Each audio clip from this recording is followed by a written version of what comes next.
The Antoine and Friends Fantasy Football League is officially back. 10 years ago today, September 3rd, 2015, was the first draft of this league. 10 years later, 10 champions crowned, and we are going into our 11th best and biggest season yet.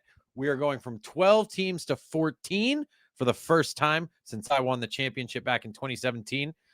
And we are welcoming original league owners, Rat Boys to Men, and Just Ice as part of the expansion. Welcome back to the league to both of you. And our perennial league contender, Troy Polamalu, has retired. Moment of silence. And is being replaced with Danny's Boys.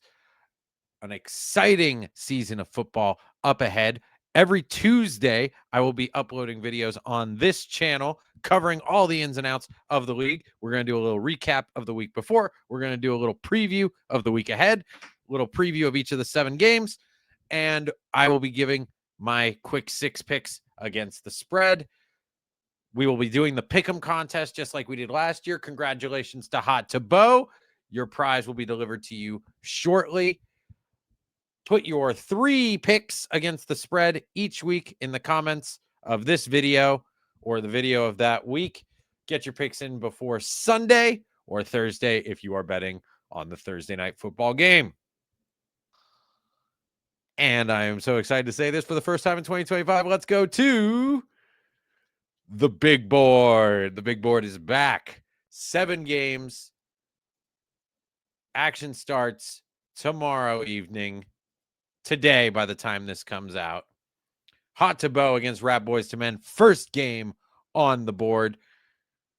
You know, the key to this matchup is really Bijan Robinson. Is he the focal point of an offense that is somewhat competent this season? J.K. Dobbins, does he get the lead role in this backfield, at least to start the season? I think he's going to have a major role all season long, but it starts on Sunday against the Titans. If J.K. Dobbins doesn't perform there, it could be a long season for Rat Boys to Men, who's got a really solid QB1, QB2 with Justin Herbert and Brock Purdy, but nothing world-shattering. Terry McLaurin, concerns about touchdown regression. And on the other side, CeeDee Lamb, Mike Evans, Alvin Kamara, Tony Pollard, a murderer's row at the skill positions here with Bo Nix. Look, big question. Does he look more like CJ Stroud, or does he take that next step forward and become even better this year? I am a believer. I am in the church of Bo. All praise be to our Lord and Savior, Bo Beeses. But there's a very real concern that he takes a step back in year 2 and does a little bit of a CJ Stroud impression. This one has got a big spread going to Hot to Bo. I'm inclined to go with it. Give me Hot to Bo to take the dub in week 1. Moving on to our second game, Garth Mall against Just Ice. This one looks very close on paper, but Just Ice does not have a defense yet. Dak Prescott and J.J. McCarthy. Just Ice went late with the quarterbacks this year. 2 QB league, interesting decision, but you know what? He's got that foundation of Justin Jefferson, Nico Collins, James Cook, money, and DeAndre Swift, the calculated risk-taking. There shouldn't be anybody else in the Chicago backfield. There's, what's his name, Monagai or something like that, the rookie that's making a little bit of noise, and that's just because everybody wants to believe that DeAndre Swift is going to fail. I think he's going to succeed. Evan Ingram, huge addition for Sean Payton's offense. He's the Joker, as he likes to say. Him and Marvin Mims for Denver. I think this Just Ice team is just excelente. The biggest question mark is, does J.J. McCarthy deliver the kind of performance that made the Vikings cut Sam Darnold after last season, giving them, 10 wins, 12 wins, something like that? If J.J. McCarthy can perform in this Kevin O'Connell offense the way that Kirk Cousins did and Sam Darnold, which by all indications they do expect from him, this stack could be the most dangerous in the league. On the other side, Garth Mall, she wanted to go all Alabama. She wanted to go Devontae Smith, Jameson Williams, Derrick Henry, Bryce Young. She takes Christian McCaffrey instead of Derrick Henry at the top. Derrick Henry might have been the safe option. Christian McCaffrey, if he is healthy, the most dangerous player in all of fantasy football. High risk, high reward season coming from Garth Mall. The Patrick Mahomes pick, he has not been a top 12 quarterback the last few years. Quarterback 13 in last season. If Patrick Mahomes can deliver an elite fantasy season, if Christian McCaffrey can stay healthy, Oh boy, Garth Mall's team is going to be dangerous.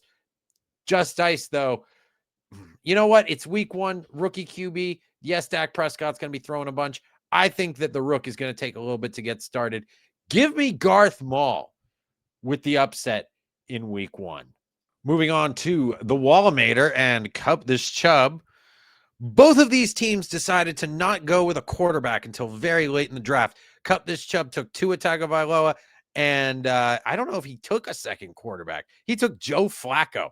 Meanwhile, the Wallamator, rookie Cam Ward and Aaron Rodgers, neither of them starting a second quarterback to start week 1. These are going to be two of the more interesting teams to follow this year because in a Superflex league, they both zigged where everybody else zagged, not taking a quarterback until the 8th round for either of them.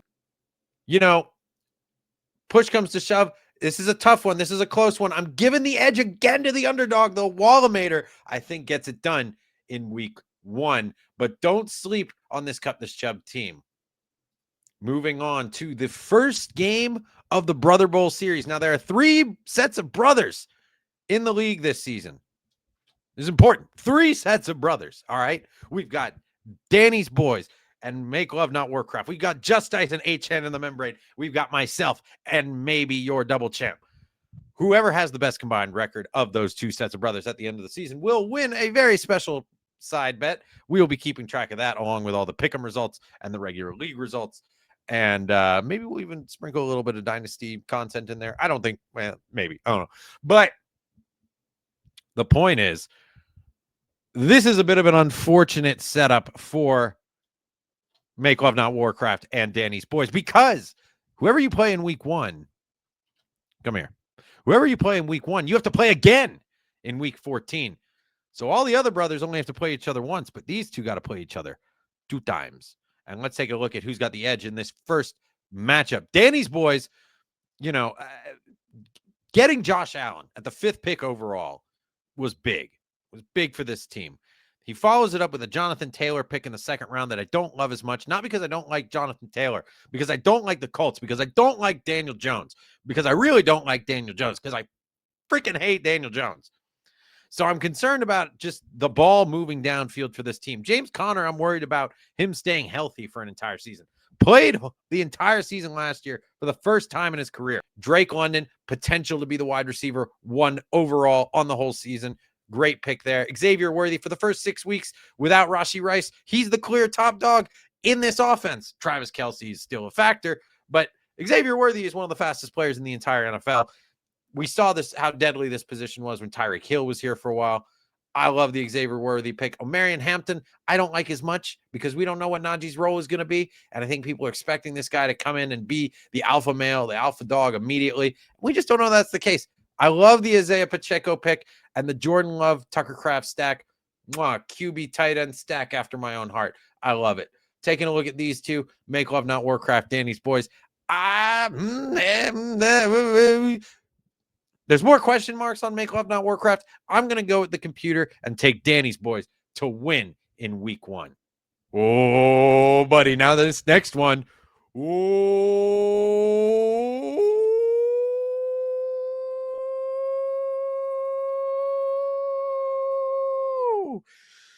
this one is going to be good. Maybe double champ. The top scoring rated team in the entire league, and H-Hand in the membrane. This is a rematch of the championship from last year. These 2 teams were in the finals. They're facing off in week 1. They're going to face off in week 14. This is a rivalry to watch this year. I am so excited. On your left, you have, I'm just going to say it. I'm going to say it. I'm sorry, Will. You have the best team in the league. I'm sorry for the curse. Oh, but it's true. You have the best team. Oh, just look at it. Drake May, yes. Is this a little bit of a stretch? Possibly. Could Drake May also possibly be the next Josh Allen? Yes. Could that also be a curse? That I said that? Yes. But DK Metcalf, DJ Moore, Saquon and Derrick Henry, I mean, enough said. That he has in a league where running backs are going to be just paper thin. There's no depth here at the running back position in this league. He has two of the top people there possibly are. He's got two of them, two of the top 5. If they stay healthy, this team is going to be very, very, very, very, very, very, very, very difficult to beat. Drake May, Kyler Murray, what more could you ask for? Travis Kelce in his swan song season just got engaged. What more could you ask for? I think DK Metcalf's going to have a great year. And I think DJ Moore is going to have a great year with Caleb Williams. I could be wrong. I'll probably be wrong. But I think right now, on day 1, no games played, this team looks really freaking good. On the other side of the ledger, you got Joe Burrow. How could you hate that? Coming off a historically good performance from a QB that did not make the playoffs. Tyreek Hill, big question mark. Are they going to be able to bounce back? Because if Tyreek and Tua bounce back, this pick is genius. If they don't, this pick is putrid. And I'm leaning towards the putrid side. There's a very real chance that HN and the Membranes team looks really good on paper right now, but he kind of left the draft with his dick in his hands a little bit. Devontae Adams, Kyron Williams, and Matt Stafford all in on the Rams, huh? All in on the Rams. Just having the wide receiver and running back on the same team. I don't love that. Ashton Genty, I mean, generational upside, huge, massive bust potential downside. High risk, high reward. There's not a lot to really hold the floor up for this team. I mean, HN of the Membrane could be looking really good or be shitting his little britches by the end of week 4 here. So I'm going to give this one to maybe double champ. I just love this team top to bottom. Kyler Murray, Drake May. I mean, top to bottom. Give me maybe double champ. I'm sorry. Next, we have, this is a really interesting one. We've got the commish. We've got 666. Two of the OG teams. 666 is arguably the Buffalo Bills of this league. He's been to the finals, I believe, 4 times and has lost every single one. It's impressive when you think about it. It's like the kid that takes the test and gets every single answer wrong. At a certain point, you can only do that badly if you know the right answer. I award you no points, and may God have mercy on your soul. Okay, a simple wrong would have done just fine. And 666 is getting so close every year and just always manages to miss out. Is this the year? No, probably not. This team is projected to be the second worst in the entire league. He's projected to win like 2 games the entire year. Now, the Yahoo Fantasy projections have been known to be wrong. Maybe double champ got an F last year. He won the whole thing. 666. This team is ugly. I mean, it's ugly. RJ Harvey, I love RJ Harvey. He's not a starting running back, though. He might be later in the year, but this is also Sean Payton's offense. There's not going to be one guy who wins this job. They're going to be rotating people the entire season. Kenneth Walker, if he stays healthy, that's a big if. Did you get Charbonnet? No, you didn't. So that's going to be a problem. Marvin Harrison, maybe he steps up this year. Maybe he does the same thing he did last year. You ever think about that? Amon-Ra St. Brown, probably the only part of this team I like Jerry Jeudy. I like Jerry Jeudy if he plays the Broncos this year where he will put up 200 yards. He does not play the Broncos, so I do not like Jerry Jeudy. The rest of this team, I mean, this is, I like Baker. I don't like this team, though. Give me Megatron. But, I say that without looking at his team. You got your fantasy vegetables and Khalil Shakir, great in real life, not super great in fantasy, but good enough. Ricky Pearsall, interesting that this is your wide receiver 1. Megatron waited really long to take a wide receiver in this draft. Chase Brown, Chuba Hubbard, Brock Bowers early in the draft. It's not even like, I mean, Chase Brown is great, but it's not like he sold out on the wide receiver position to get like a bunch of studs. He got Jaden Daniels with the number 1 pick overall. Great. He got Justin Fields the same way he gets Justin Fields every year. Could be great. Probably going to be Justin Fields. Probably going to be the Jets. Probably not going to be very good. Brock Bowers is going to be great. Chase Brown and Chuba Hubbard should both be great. So the wide receivers are really the big question mark here. And I think in week 1, it's enough to get it done against a 666 team that should be struggling all year long. And last, certainly least, it's Bug Off against Otto Pickens. The good Dr. Pickens here. He took Caleb Williams and Trevor Lawrence later on in the draft. Good value, I think. because see, this Megatron is when you sell out for a position, you get some actual some meat here. Jamar Chase, Brian Thomas Jr., Devon Achane. That's a pretty solid trio right there. Achane's got that calf injury that's causing some concerns. Ollie Gordon's been a very trendy pick in the last couple of weeks. Ultimately, it seems like it might be a little bit overblown. Achane seems in line to play in week 1. Tyrone Tracy. I like Scattaboo. I like saying Scattaboo. I like Scattaboo's vibes. He was fun to watch in Arizona. So I'm a Scattaboo truther. I feel like that it has to come at the expense of Tracy.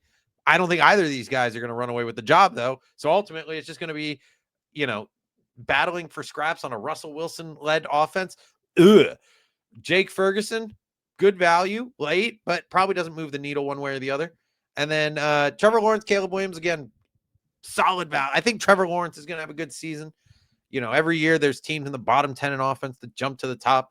I feel like the 49ers and the Jaguars are probably two of the teams that are going to upgrade this year. I mean, there's so much hype around all of Trevor's weapons this year, Brian Thomas Jr. from last year, and then adding Travis Hunter this year. And Travis Etienne seems to be having a little bit of a comeback. He's billed as the co-starter with Tank Bigsby. I'll believe it when I see it. But I like this team. I like this team. I like Otto Pickens' team. My team, I have to say, I liked it more on draft day. I like Lamar Jackson and Mark Andrews. I think Mark Andrews is going to spend this entire season trying to make up for that drop 2-point conversion in the playoffs. I hate Aaron Jones Sr. I hate having Aaron Jones. I hate having Bucky Irving. This guy's like 5'9", 180 pounds. He's not a workhorse back. I like the offense, but I feel like it took him way too early. I hate Garrett Wilson. I hate the Jets. I don't believe in Justin Fields. I like Puka, but I'm afraid of Devontae Adams.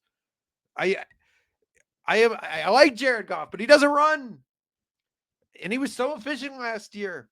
And I like the Denver defense, but I took him in the 9th round. I don't love my team. I appreciate that the computer has decided I am the favorite. I'm going to take myself to win. Screw you, Dr. Pickens. I'm going to destroy you this week. All right, moving on to the quick 6. Let's just make it. It's the beginning of the season. These are going to be terrible. Give me Washington -6 against the Giants. The Giants' defensive front is super scary. I can easily see this being a trap game. I can easily see the Giants surprising here, but give me Washington -6. Give me the Chargers +3.5. Oh, that feels gross. Give me the Broncos -7.5. Oh, give me the Broncos -7.5. You know what? I lied. We're not going to do quick 6. It's 6 picks. 6 picks against the spread. Who are we kidding here? I'm going to do 3 with the rest of you. Okay. Give me Washington -6. Give me Denver -7.5, and give me the Chargers +3.5. Those are my picks for week 1. Thanks for sticking around. See you next week on Tuesday.